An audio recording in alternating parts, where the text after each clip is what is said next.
Está no ar o programa do Joaquim de número 351 e eu quero a sua participação. Ligue para 7423-2006, opção 4, responda a pergunta da noite. A escola qualifica hoje a mão de obra de amanhã? Responda a pergunta, faça críticas, sugestões, proponha temas para o nosso bate-papo, que nós estamos aqui para atender você, nosso telespectador. E para falar desse projeto Anchieta Qualifica, para falar do processo educacional por que passa a região e por que não dizer também o país, eu tenho a honra e a satisfação de receber mais uma vez ao vivo nos estúdios da TV Mais em Santo André, o diretor-geral do Colégio e Faculdade Anchieta, professor Dr. Carlos Rivera. Professor, boa noite. Obrigado pela presença. Boa noite, Joaquim. É um prazer estar aqui novamente contigo. Ótimo. E ao lado do professor Carlos Rivera, neste primeiro bloco, porque hoje o programa vai ser um pouquinho diferente. Nós temos vários convidados, até para entender um pouco melhor como é que funciona o resultado deste Anchieta Qualifica. Num primeiro bloco, nós vamos ter aqui na mesa uma mãe de aluno, que é a Etelvina Batista Bezerra. Etelvina, boa noite. Obrigado pela presença. Boa noite, doutor. Olha, e depois da Etelvina, a gente vai ter o Lucas, né, que é o filho dela. É isso, Etelvina? Isso. E depois do Lucas, a gente vai ter uma professora, que é a professora Vaneide da Silva Melo Biazan, que é coordenadora do Ensino Fundamental 2 e Ensino Médio da Escola Estadual Jean Piaget. Então, vocês veem que o programa hoje está bem dinâmico, a gente vai ouvir a opinião do especialista, no caso, o professor Dr. Carlos Rivera, uma mãe de aluno, depois ouvir o aluno que passou por esse processo, ouvir uma educadora de uma escola pública. Por quê? Porque o Anchieta Qualifica faz isso, ele vai buscar alunos da escola pública e oferece uma qualificação profissional. É mais ou menos isso, professor? Exatamente isso, Joaquim. O objetivo central desse projeto é possibilitar ao aluno, sobretudo o aluno do último ano do ensino público, a possibilidade de ele passar por uma experiência profissional, né? Ele se qualificar com 6 possibilidades. Então, a ideia é justamente essa, quer dizer, a nossa contrapartida aí, ou a nossa contribuição para que esses jovens tenham a possibilidade de ingresso um pouco mais rápido no mercado de trabalho. E é isso que a gente chama de responsabilidade social, né? Muitas vezes as pessoas veem como slogan, né? Porque tem gente que adota isso como slogan, responsabilidade ambiental, responsabilidade social, mas essa é a responsabilidade social na prática, né? Que a Anchieta, que é uma instituição privada, né? Quer dizer, ou seja, a pessoa paga para estudar lá, ela preocupada com a formação que é dada pelo ensino público, né? E que, infelizmente, ainda não é aquela formação que a gente sonha, né? Ela vai e oferece essa oportunidade para estudantes da escola pública para fazer essa qualificação, e o curso é inteiramente gratuito, né? Inteiramente gratuito. Certo. Inteiramente gratuito. Maravilha. Eu queria saber da Etelvina, como é que você viu essa oportunidade para o teu filho e o que você acha desse tipo de trabalho?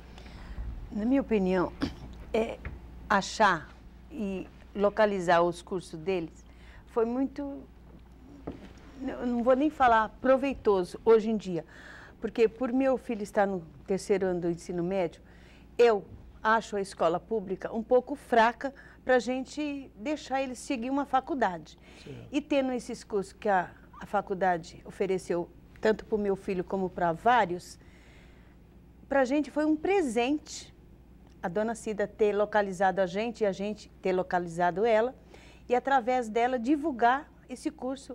Onde eu passo e onde eu passei, eu divulgo esse trabalho dela, que é uma dedicação deles fora do comum. Fazer esses cursos, que meu filho fez 2, e ainda ele falou, mãe, se tiver oportunidade eu vou fazer mais, sim, porque é uma dedicação total, é muito proveitoso.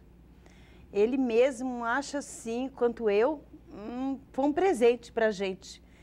E saber que a escola pode ajudar ele e outros nessa área, está sendo fabuloso. É verdade. Acho que a primeira preocupação dos pais, né, é essa, quando o filho começa a estudar, tal, não sei o que ele vai ser. Tem aquela pergunta clássica, o que você vai ser quando crescer? Mercado de trabalho. Eu estava lendo aqui, professor Dr. Carlos Rivera, que aqui tem 15 escolas parceiras do Estado, é isso? Exato. São 15 escolas, a professora Cida Lucena, que foi citada... Um abraço para a Cida. Ela tem ido até as escolas públicas, né, para poder mostrar esse projeto. Não é fácil, porque num primeiro momento as pessoas, os diretores e as diretoras até ficam um pouco desconfiados, né? Quer dizer, como? De graça? um curso de 20 horas, imagina. Né?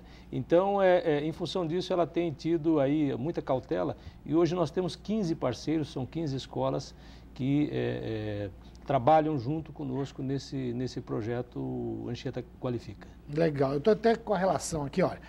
A Escola Estadual Professor Ademar Antônio de Oliveira, Escola Amadeu Olivério, Anésia Gama, Baeta Neves, Basília Tonde de Lima, Carlina Caçapava de Melo, Clóvis de Luca, Domingos Peixoto da Silva, Euclides Deslandes, Francisco Cristiano Lima de Freitas, Francisco Prestes Maia, Galeão Carvalhal, Jean Piaget, Marco Antônio de Toledo e Palmira Gracioto Ferreira da Silva, todas as escolas estaduais que participam desse processo. Eu quero dizer boa noite e apresentar aqui o nosso novo convidado, inclusive que passou aqui, está entrando no segundo bloco, eu falei que ia ter um em cada bloco, que é o Lucas Aparecido Bezerra. Boa noite, Lucas. Obrigado pela presença. Boa noite, Joaquim. Obrigado.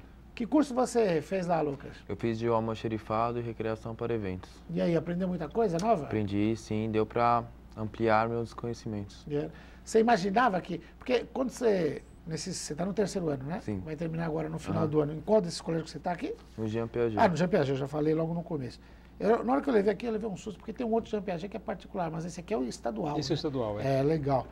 E por exemplo, o primeiro foi um almoxarifado? O primeiro foi um almoxarifado. O que você aprendeu legal lá? Como é que armazena as peças, organiza, mais ou menos assim. etiqueta, como é que é? Armazena, como você falou, armazena, etiqueta, faz distribuição física, eu aprendi. Certo. A área da logística, Se trabalhar numa loja de ferramentas, por exemplo, de ferragens, né? Você tem aquele monte de parafuso, aquele monte de coisa. Esse trabalho da almoxarifado é fundamental. Fundamental. Quer dizer, em qualquer serviço, né? Mas ali eu fico imaginando, eu tenho um amigo, um português, embora eu chame Joaquim, não tem nada a ver de português, mas eu gosto de falar de português, que tem uma loja de parafusos, que ele tem acho que mais de 10 mil tipos de parafusos, ele está com maluco. E ele tem um monte de gavetinha, que é uma coisa que funciona há 50 anos. Imagina, você pode desenvolver uma logística de guardar isso aí muito mais eficiente, né? Mas É isso que vocês ensinam no curso, né, professor? Hoje em função até da... Primeiro, a quantidade de itens no almoxarifado diminuiu bastante, né, Joaquim? Porque isso, no fundo, é dinheiro parado, né? E, evidentemente, que a forma de identificação e localização, ela também mudou até em função das novas tecnologias, né? Então, hoje, o almoxarifado é um pouco diferente daquele almoxarifado que a gente conheceu há algum tempo atrás, né?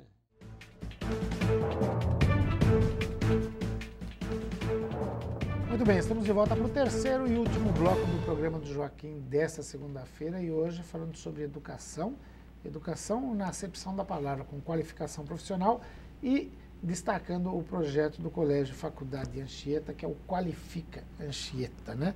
Ou Anchieta Qualifica. Daí a ordem dos tratores não altera o viaduto, né, professor? Não altera o viaduto, é verdade. Tá. E agora, nesse terceiro bloco, a gente recebe aqui a participação da professora Vaneide da Silva Melo Biazan, que é coordenadora do Ensino Fundamental 2 e Ensino Médio da Escola Estadual Jean Piaget. Professora, boa noite, obrigado pela presença. Boa noite.